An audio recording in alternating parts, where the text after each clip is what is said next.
ñi ngi nuyu ñëpp ñu fi teew di leen ziar bu baax ci li nga xamante ni moom dajale fii tey di nuyu ñi nga xamante ni ñooy caméraman yi fi nekk yëpp di organe de presse yi tamit ngi leen di nuyu bu baax di nuyu tamit sama bureau bi nga xamante ni ñoom laa andi liggéey ndool ak ñi nga xamante ni ñooy techniciens yi fi nekk yëpp ak Arcos ak RTS ngi leen di nuyu bu baax a baax tey nag li ñu fi dajale man la Macoumba président des musiciens de la région de Thiès sant Diaw Macoumba Diaw donc ñu ngi nuyu ñëpp rek tey li ñu fi dajale nag du leen lu dul li ñu teg suñu kaw muy loo xamante ni daf ñuy gàllankoor ci suñu liggéey et je pense que nag tey dañu bëgg wax suñuy droit kaas ba nga xamante ni autorité dañ ko dégg ba mën ñoo bàyyi ñu dem liggéey looloo tax tey ñu daje fii bokk na ci nag gàllankoor yi nga xamante ne à chaque fois rek bu problème amee dañ koy féetale ci secteur culturel bi rawatina ñu nekk ñi def musique te loolu moom vraiment dañu bëgg mu jeex Sénégal ndax je pense que kiy liggéey vendredi ak samedi di ci gagné loo xamante ne moom lay dundalee njabootam soo ko teree da nga koy rey te loolu nag moom dañoo bëgg à part de maintenant mu jeex ci ñëpp ñi nga xamante ne rek dañ cee dara loru di lancer un appel nag le président de la république monsieur Macky Sall suy jël yenn dogal yi mu ñuy woo di waxtaan ak ñun yaakaar naa ne su boobaa solution mun na am mais mun ñu toog bañ a liggéey suñu njaboot di ñuy xaar ci ay dépenses ak lu nekk te joxoo ñu benn solution vraiment loolu duñ ko nangu tey duñ ko nangu suba kon ñu ngi ñaan nag ngeen jël yeneen solution yoo la ñu mën a jox ba ñu mën a dellu suñuy liggéey jërë ngeen jëf. De la région de Thiès donc la particularité de la ville de Thiès moom mooy toutes les disciplines artistiques se sont regroupées en association donc dama bëgg àdduna bi yëpp xam ne tey au niveau de Thiès c'est tout le collectif des acteurs culturels et des artistes qui se sont regroupés ici au niveau du Palais des Arts pour réclamer leurs droits. Mais avant d'entrer dans le vif du sujet, je rappelle qu'il y a ATET qui est là, Association des techniciens événementiels de la région de Thiès. Je rappelle que AMRT est là, Association des musiciens de la région de Thiès. Je rappelle que ADAPT est là, Association dynamique des artistes plasticiens de Thiès. Je rappelle que Arcès est là, qui regroupe tous les rappeurs de la région de Thiès. Artou, Arco, qui regroupe tous les comédiens de la région de Thiès. Et Wassalam Thiès. Même les slameurs de la région sont ici. Donc c'est pour vous dire que c'est toute la famille artistique qui s'est liguée, qui s'est regroupée au sein d'un seul collectif pour attirer l'attention des gouvernants sur un fait. Ce fait, ce n'est rien d'autre que nous réclamons notre dignité. Parce que le travail fait partie de la dignité humaine. Buñ fàtte que ni mbas bi mu duggee ci àdduna bi ba léegi ça fait 9 mois. Et la communauté artistique et culturelle ñoom la gën a touché. Léegi nag ñun li ñu seetlu moom mooy au niveau de l'Afrique je dirais mooy nos gouvernants ils n'ont pas d'empathie.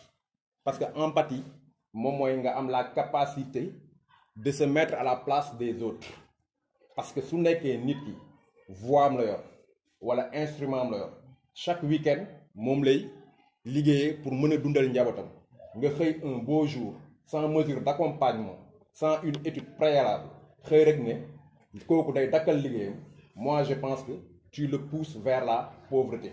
Léegi nag le problème moom mooy y a que deux problèmes qui sont là, la Covid ou bien la pauvreté. Mais avant may ñëw foofu dama bëgg a attirer attention aussi sunu gouvernants yi sur un fait. Ñun au niveau de la région de Thiès quand la pandémie s'est déclarée tous les artistes de Thiès se sont levés, ont pris d'eux-mêmes, ont investi de leur temps, ont investi de leur talent, ont investi de leurs sous pour participer à la communication afin de barrer la route à la propagation du virus. Donc côté conscientisation ñun xaaruñ ci woon sax gouvernement bi. Je peux citer au niveau des artistes plasticiens, on avait un projet intitulé Corona Out Tour qui consistait à faire des fresques murales dans tous les coins et recoins de la ville de Thiès. Et ça, on l'a fait sans attendre les gouvernants. Parce qu'on s'est dit qu'on est en période de guerre, donc toutes les forces vives de la nation doivent se lever pour barrer la route à cette chaîne de propagation qu'est le virus. On sait que le monde est en train de traverser une turbulence sur le plan politique, sur le plan économique et sur le plan social, ça on est conscient. Mais en marge de cela aussi, les gens doivent vivre. Ils doivent vivre. Donc, moi, je pense qu'il y a un jeu d'équilibre que les gouvernants doivent prendre. C'est-à-dire, avant de prendre une décision, nous peser le pour et le contre. Parce que c'est vrai, on peut barrer la route au Covid en enfermant les gens dans leur maison. Mais si tu les enfermes dans leur maison, ils vont vivre de quoi? Soit ils vont mourir du Covid, ou bien ils vont mourir de la faim. Donc il y a un jeu d'équilibre à faire. Et c'est ça que j'appelle l'empathie. C'est-à-dire c'est trop facile que tu t'enfermes dans un bureau à Dakar, climatisé, avec tous les privilèges que l'État, que notre argent, que nous contribuables, nous mettons à ta disposition pour que tu puisses prendre nos préoccupations en charge. Tu prends un bout de papier, tu prends des décrets qui impactent directement dans le vécu des gens. Pour moi, c'est irresponsable et il faut le dénoncer. Donc moi, je pense qu'on profite de cette occasion pour lancer un appel au gouvernement. Et le président l'avait dit, apprenez à vivre avec le virus. Donc, prenez votre responsabilité. Nous, on est dans ça. Par exemple, si j'organise une exposition, je donne un exemple banal, dans mon atelier, si j'invite les gens, toutes les mesures que je dois prendre pour barrer la route au virus, je vais le faire. Donc, moi, je pense qu'il y a des pays qui sont là, qui n'ont pas confiné leurs gens, et pourtant qui continuent à vivre. Et personne au monde ne peut te dire quand la pandémie dit d'hier.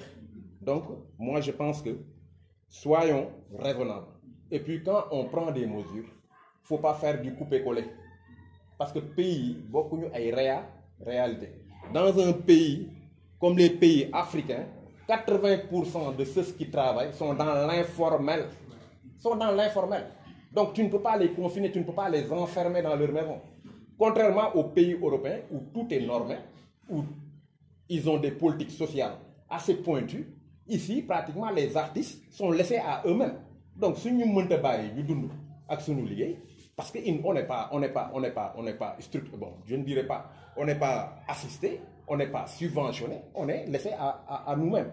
Donc, on ne les a jamais fatigués. Ce n'est qu'en période de paix, quel Moussoulgis, nous avons des conférences de presse, de réclamer quoi que ce soit au gouvernement. Parce qu'on s'est dit que c'est un métier libéral, on s'est dit que c'est un métier, c'est la passion. Donc, on a pris nos responsabilités pour vivre de ça. Monsieur, excusez-moi, vous l'avez dit, peut-être qu'il y a aussi un atelier d'exposition, toutes les mesures barrières. Mais l'arrêté du ministre de l'Intérieur, vous citez normalement les salles de spectacle. Est-ce que dans une boîte de nuit, vous pouvez rassurer les autorités que vous pouvez dire le minimum de mesures pour que Mélamadi et puis après sans risque?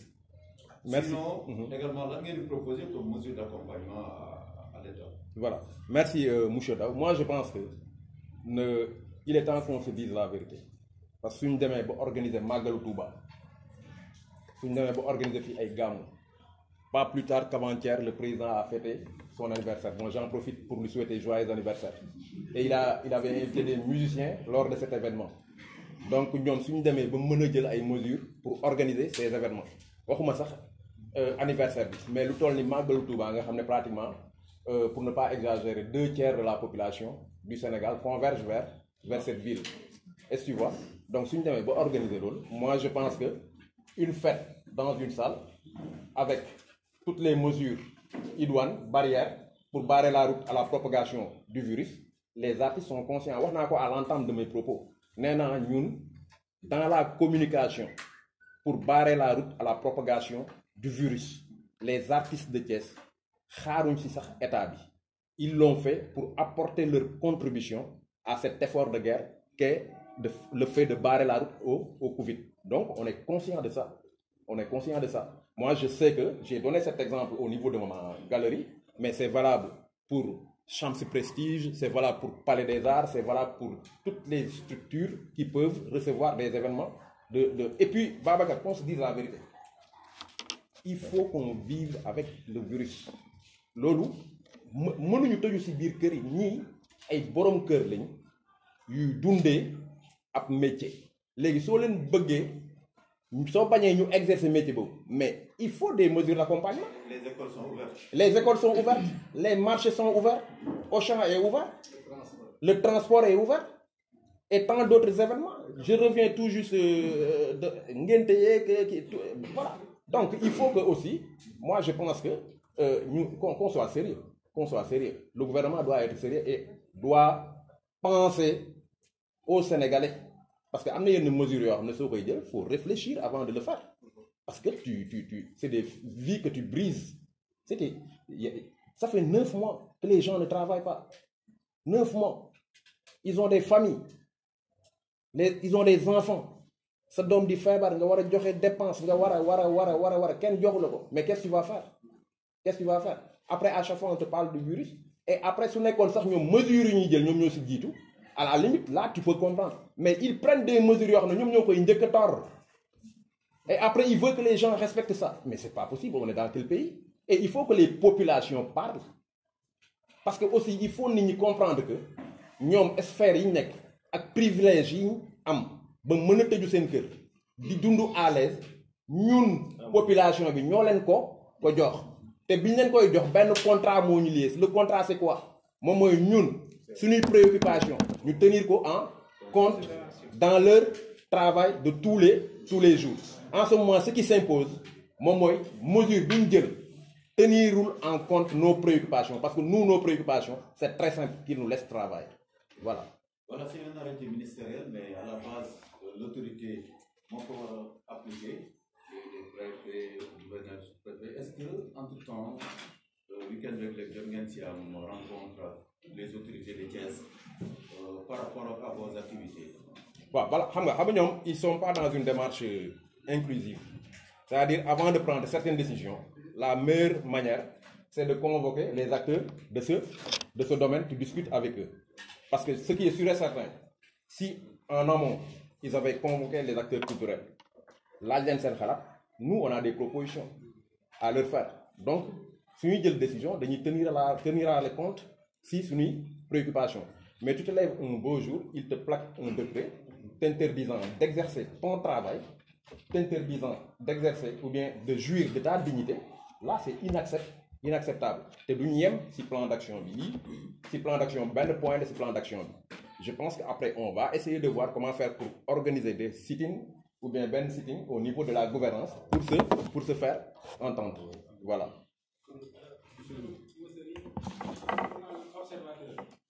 Est-ce que vous n'êtes pas victime des clichés culturels, religieux, etc. Parce que Sénégal, pour avoir ça, vous n'êtes pas de lui. Est-ce que vous avez Bon, ça c'est subjectif, hein. Non, donc c'est subjectif quoi. Mais encore une fois, pour être pragmatique, nous, notre discours se résume à une seule chose. Moi, nous, on est conscient que la maladie existe. On est conscient que le monde est en train de traverser une turbulence sur le plan politique, social et économique due à ce Covid. On est conscient de ça.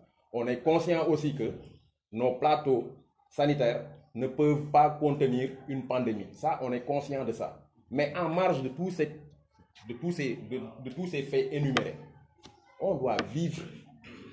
Donc, le rôle du gouvernant face à ses gouvernés, c'est s'il y a une situation qui se présente, nous devons réfléchir, trouver des mesures juste et qui équilibre. C'est la seule chose qu'on leur demande. Au contraire, plaquer un décret nous interdisant nos activités, ça c'est nous pousser vers la mort. Tu veux nous empêcher de mourir du Covid, mais tu risques de nous ouvrir les portes de la mort et ça par la faim. Donc, on ne se laissera pas faire aussi. On va attirer d'abord leur attention dans un premier temps. Ce n'est que des grouilles, au niveau supérieur, c'est-à-dire organiser des marches et des sittings. Avant d'en arriver là, Dakar, à l'instant, le ministre de la Culture, il y a une rencontre avec certains du monde culturel. On a même cité Youssou pour que nous ayons le monde sportif, parce que Brio aussi, il faut nous ouvrir l'anglais. Donc, il y a aussi apparemment, c'est même dynamique de l'année, parce qu'il y a des tirs groupés au niveau national. Donc, il y a des comme ça, mon fait. Bon, ce qui est sûr et certain, on est en contact avec nos collègues de Dakar. Hein. On est en contact parce que AMS, au niveau des Thiès, c'est au niveau national. Donc, côté musique, il y a une association qui qui gère sur le plan national, on est en contact. Et puis au niveau de la SODAV, pratiquement nous tous, nous nous retrouvons là-bas et on a les mêmes problèmes et les mêmes préoccupations. On est en synergie. Donc on va y travailler pour fédérer le maximum d'acteurs culturels à travers le pays pour se faire entendre. Encore une fois, moi je pense que l'affaire est très simple. Feebar bi mi ngi ci àdduna bi xamuñu kañ la fiy jóge. Donc il faut qu'il arrête de tâtonner. Parce que moi, apparemment, le gouvernement est en train de tâtonner.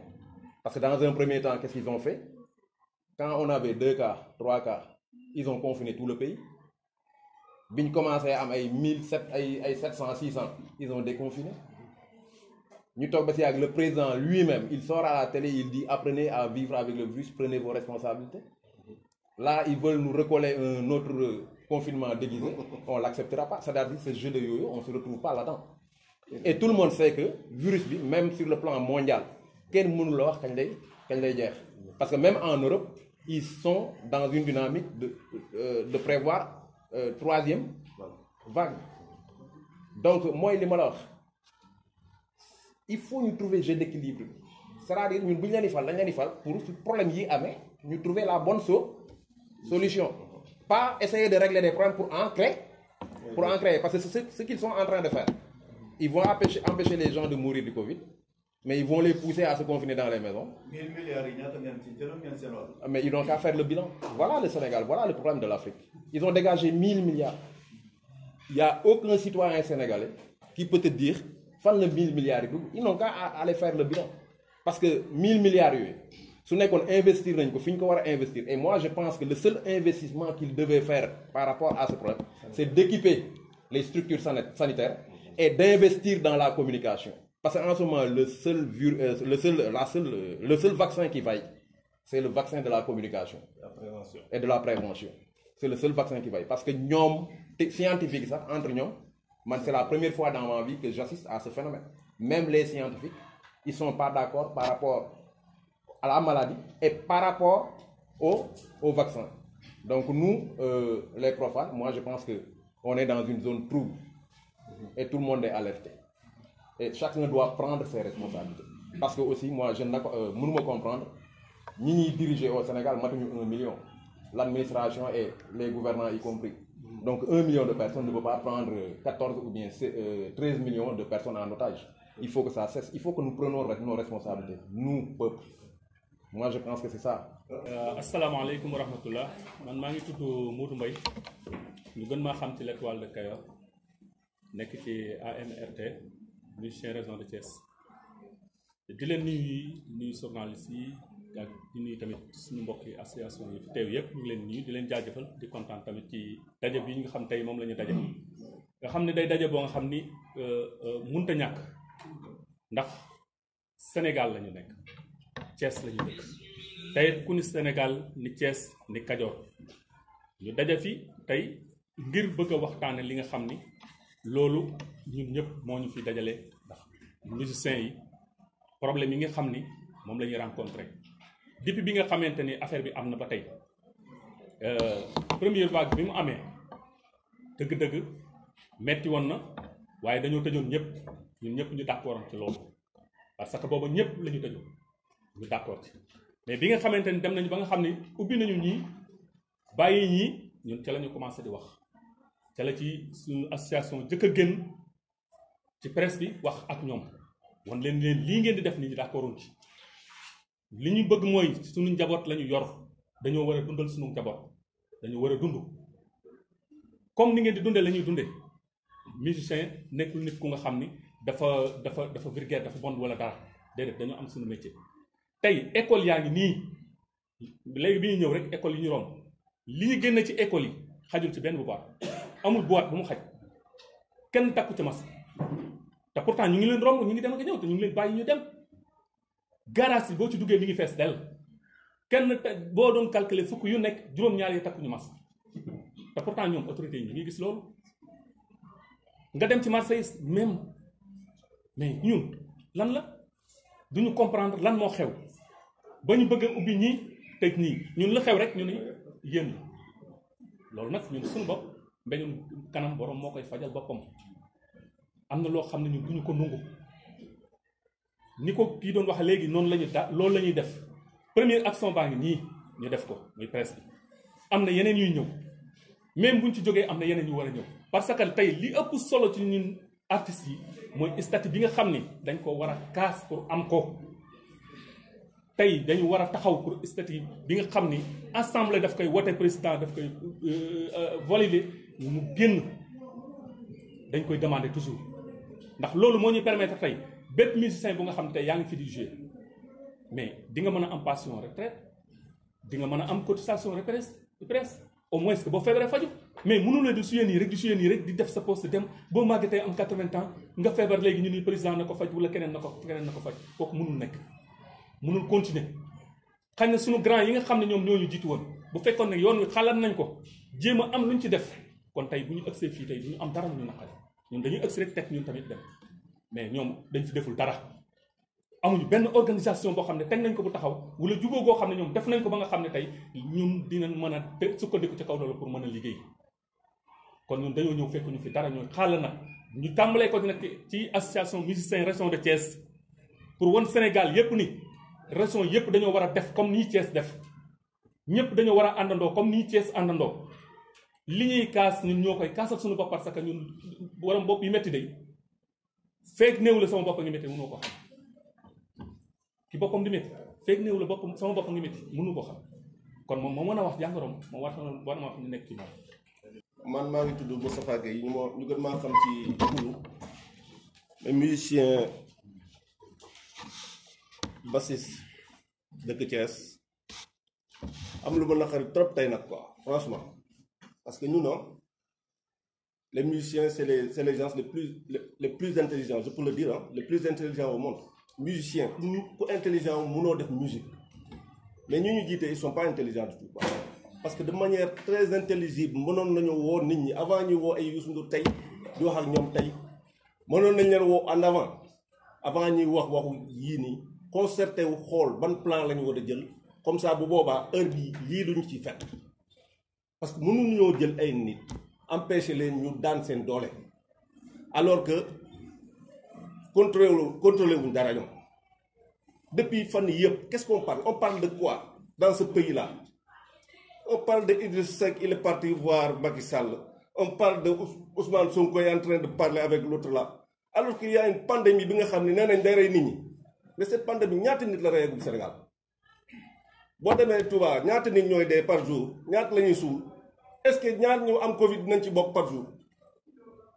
bu ñu sonal feebar bi c'est pas une maladie boo xam ne day ñëw dafiy nekk tout le temps période bi mu tàngee feebar bi dafa demoon nañu waxante dëgg.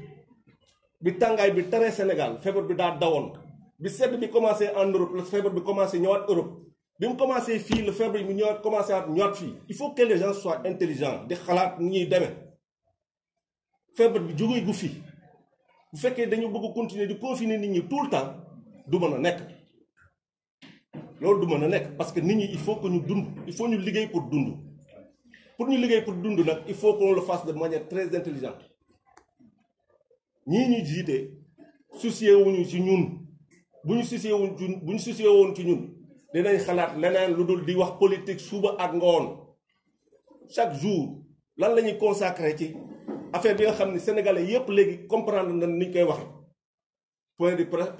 point du jour Covid nangam jeex na fa lañ ciy yem mais waxuñu benn recherche buñ ci war a def waxuñu benn kii buñ ci war a def léegi nag ñun on s'est levé tey jii nii war a waxtaanee suñu situation parce que ñun je pense que nit ñi jiite xamuñu lan mooy culture xamuñu lan mooy sport te culture ak sport ñoo yóbbu Amérique fu mu nekk tey américains yi li ñu soloon nit ñi c'est à cause de leur culture que la koy solo c'est à cause de leur culture que la ñuy sol ay Michael Jordan et cetera c'est à cause de la culture et du sport que le monde que les Américains ils ont conquis le monde et le cinéma est culturel mais ñun suñu culture bi ak suñu sport bi moo tax ñun ñu xam ne à travers le monde ah Amadou Diaba en 84 ah El Hadj Ousseynou Diouf ak Pape Boubou Diop yàlla ko yàlla yërëm en 2002 ils ont fait connaître le Sénégal partout dans le monde Youssou Ndour il est connu au Japon en Chine et partout am na dëkk yoo xam ne boo demee wax leen Macky Sall kan mooy Macky Sall duñ ko xam Abdoulaye Wade xamuñu ko mais boo nee Youssou Ndour ñu xam ko. Donc la culture est au début et à la fin de tout développement loolu bu ñu ko xamul bien moo ñu bàyyi. Les Maliens ils sont en train de faire de développer seen culture de développer seen musique tous les groupes maliens ils sont en train de tourner mais ñun suñu leaders yi fi nekk jéemuñu xalaat par exemple stratégie boo xam ne day permettre Sénégalais par exemple les jeunes musiciens les jeunes acteurs culturels ñu mën a génn ci affaire bi ah actuellement nii waa Dakar ñu ngay réunion li ñu xalaat mooy au même moment où waa Dakar yi def seen sitting à la place de l'Obélisque jeudi le soir je demande à tous les acteurs culturels ñu dajee fii place de le promenade de Thiessois ñun tamit ñu def suñu sitting on va dès demain démarcher voir les autorités pour leur dire qu'on va faire ça dañ leen di yëgal quoi parce que pour nga def benn affaire dootoo demander autorisation mais da ngay demande da ngay yëglu waaw parce que loolu moo nekk suñu conscience les musiciens c'est pas des ignares c'est pas des gens qui ne sont pas qui n'ont pas été à l'école. Les musiciens c'est des gens instruits, ils sont intelligents. Ku mën a def musique qui est intelligent mënoo koo dindi ci processus su dëkk bi loolu daal laay ñaan ñëpp def ko. Techniciens yi tamit ils sont impactés, tout le monde est impacté parce que bu technicien amul musicien du am. Technicien bu amul ci musique musicien du am